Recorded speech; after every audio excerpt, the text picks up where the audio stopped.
Hey everyone, and welcome back to Crafting Made Simple. Before we get started, don't forget to sign up for our newsletter for even more crafting goodness. You can find the Yes. link in the show notes or on the blog at paperflowdesigns.com. Okay. Okay, today Sounds good. we are getting our hands dirty, at least figuratively for now, with air dry clay. Ooh, fun. We've got a great blog post from Paperflow Designs Okay. called 7 Easy Air Dry Clay Projects Every Beginner Must Try. And we'll also be weaving in some wisdom from a YouTube video Okay. about launching a polymer clay business. Interesting. Now, you might be thinking, a business? I just want to have some fun. But trust me, there are some seriously cool tips in there Yeah, that apply to any level of clay crafting. for sure. So have you ever worked with air dry clay? I bet most of you have at least dabbled, maybe even have some fond or not so fond childhood memories. Oh, for sure. It's funny how air dry clay seems to be everyone's first foray into sculpting. Right. I remember trying to make these incredibly detailed horses. They ended up looking more like, well, abstract blobs, but hey, it's all about the journey, right? Exactly. Uh-huh. And the great thing is air dry clay is having a real moment, Yeah. even among experienced crafters. Why do you think that is? Well, unlike polymer clay, air dry doesn't require baking. Right. It hardens naturally at room temperature, which is perfect for those who are either oven challenged or just want instant gratification. Yeah. No waiting around for the oven to do its thing.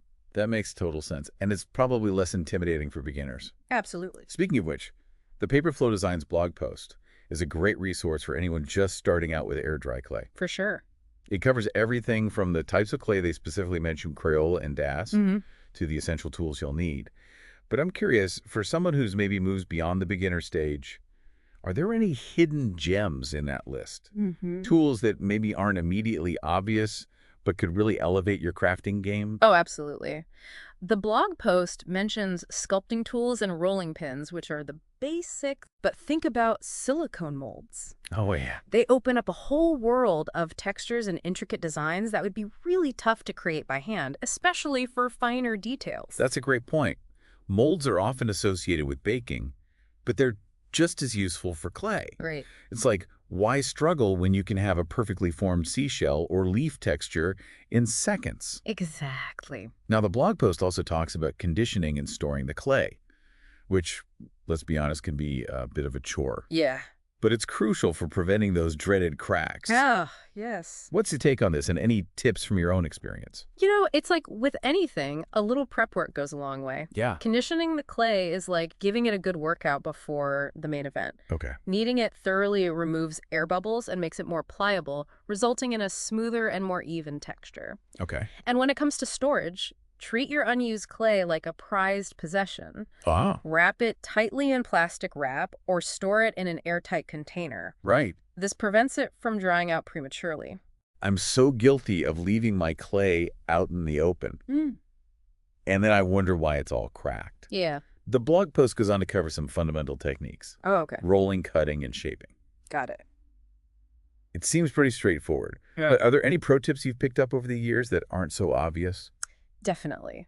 When it comes to rolling, for example, using guide sticks can be a game changer. Guide sticks. Yeah. Okay. Place thin dowels or rulers on either side of your clay as you roll to ensure a consistent thickness. Okay. This is especially important for larger pieces where evenness really matters. Guide sticks. That's such a simple but effective trick. It's like, why didn't I think of that? Right. And speaking of simple but effective, the blog post recommends using sharp tools for cutting. Yes. I'm guessing this is where those precision blades or maybe even an X-Acto knife come in handy. Exactly. Cookie cutters are great for those clean, uniform shapes, but if you're after something more freeform or intricate, those finer blades are essential. And don't forget a cutting mat to protect your work surface. Safety first. Now, shaping is where things can get really fun, but also potentially messy. The blog post suggests keeping our hands moist to prevent the clay from sticking. Any other tricks for achieving smooth finishes? Water is your best friend here. Okay. Dipping your fingers in water or using a damp sponge can work wonders for smoothing out rough edges and pesky fingerprints. Okay. It's like a mini spa treatment for your clay creations. I love that. It's like we're pampering our artwork, but let's be real. Sometimes things go wrong. We get cracks. We get frustrated. What does the blog post say about drying and finishing, especially when it comes to preventing or rescuing cracks? Patience is key here. Air drying takes time, usually 24 to 48 hours, depending on the thickness of your project. Right. The key is to let it dry slowly and evenly. Okay. Don't try to rush the process or you'll risk cracks and warping. And if a crack does appear, is it a lost cause? Not at all. A little bit of water and some gentle smoothing can often work wonders. And if all else fails, remember this is air dry clay.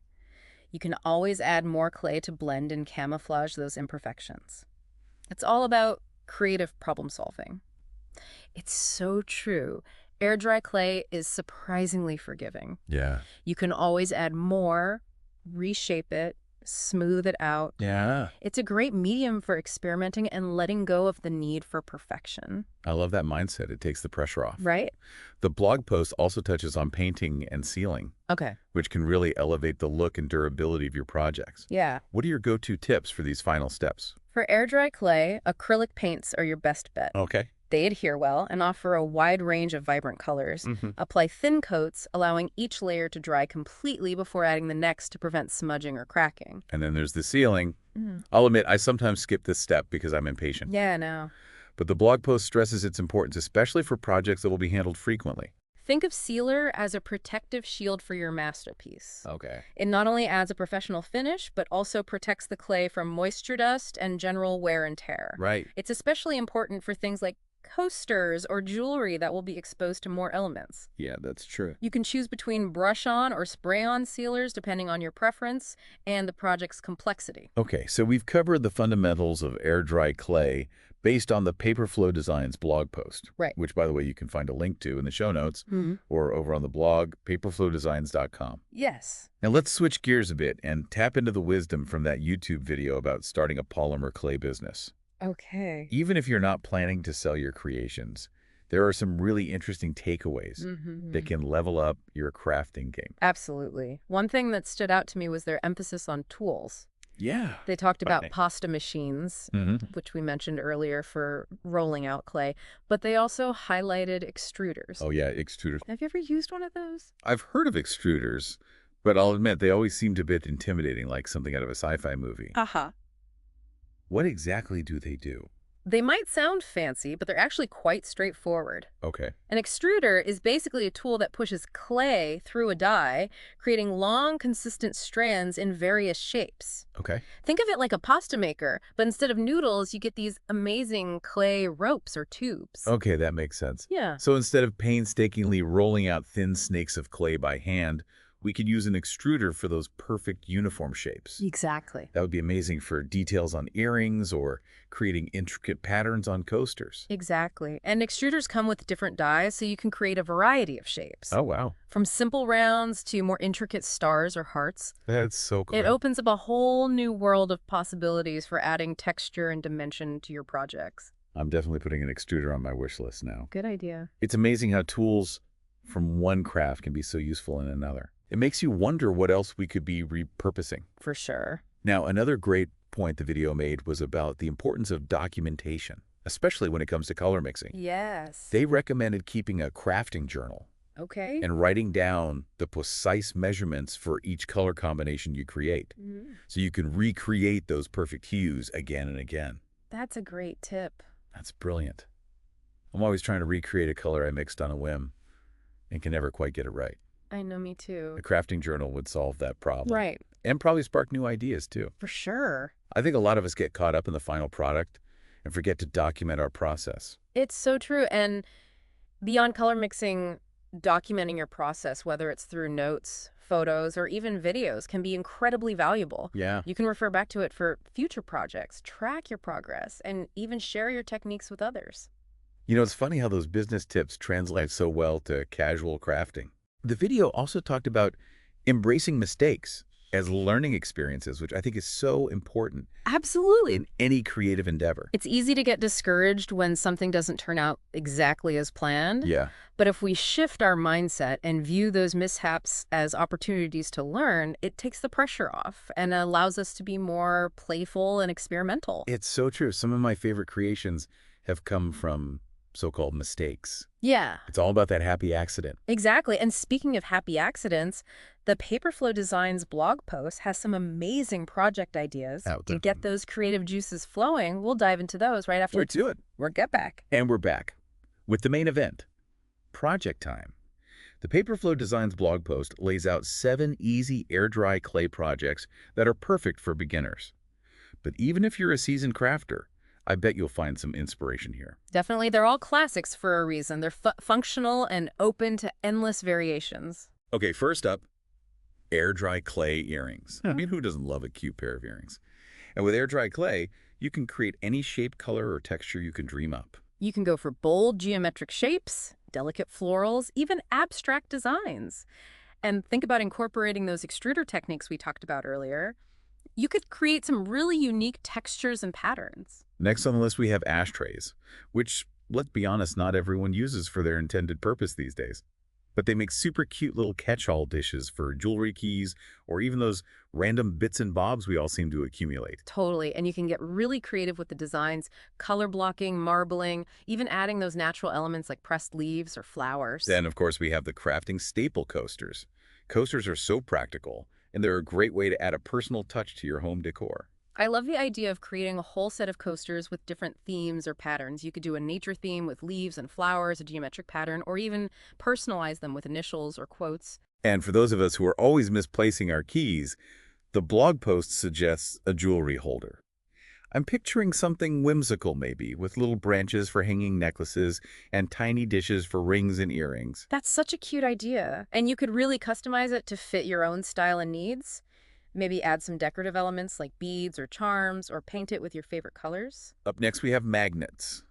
I don't know about you, but my fridge is always covered in magnets. I love the idea of making tiny food magnets or cute animal faces. Magnets are such a fun and easy project, and they're a great way to use up those smaller scraps of clay. You could even create a whole set of themed magnets, like different fruits and vegetables or a collection of adorable animals. Then we have keychains, which are always a popular choice. You can make personalized keychains for friends and family or create a set with different charms and beads. And last but not least, we have bookmarks. I'm always losing my place in a book, so I'm all about a good bookmark. And air-dry clay seems like the perfect medium. You can create bookmarks inspired by your favorite books or characters, or just play with abstract shapes and colors. Wow, what a fantastic lineup of project ideas, so much crafting inspiration. And remember, you can find a link to the blog post with all these project ideas in the show notes or over on the blog paperflowdesigns.com. And don't forget, even if you're a beginner, you can absolutely tackle these projects. Air-dry clay is so forgiving, and it's all about having fun and experimenting. Exactly. It's about the process, not perfection. So what are you waiting for? Grab some air-dry clay and get creative. And if you want even more crafting tips and inspiration, be sure to sign up for the Crafting Made Simple newsletter. You can find the link in the show notes or on the blog. Happy crafting, everyone! See you next time.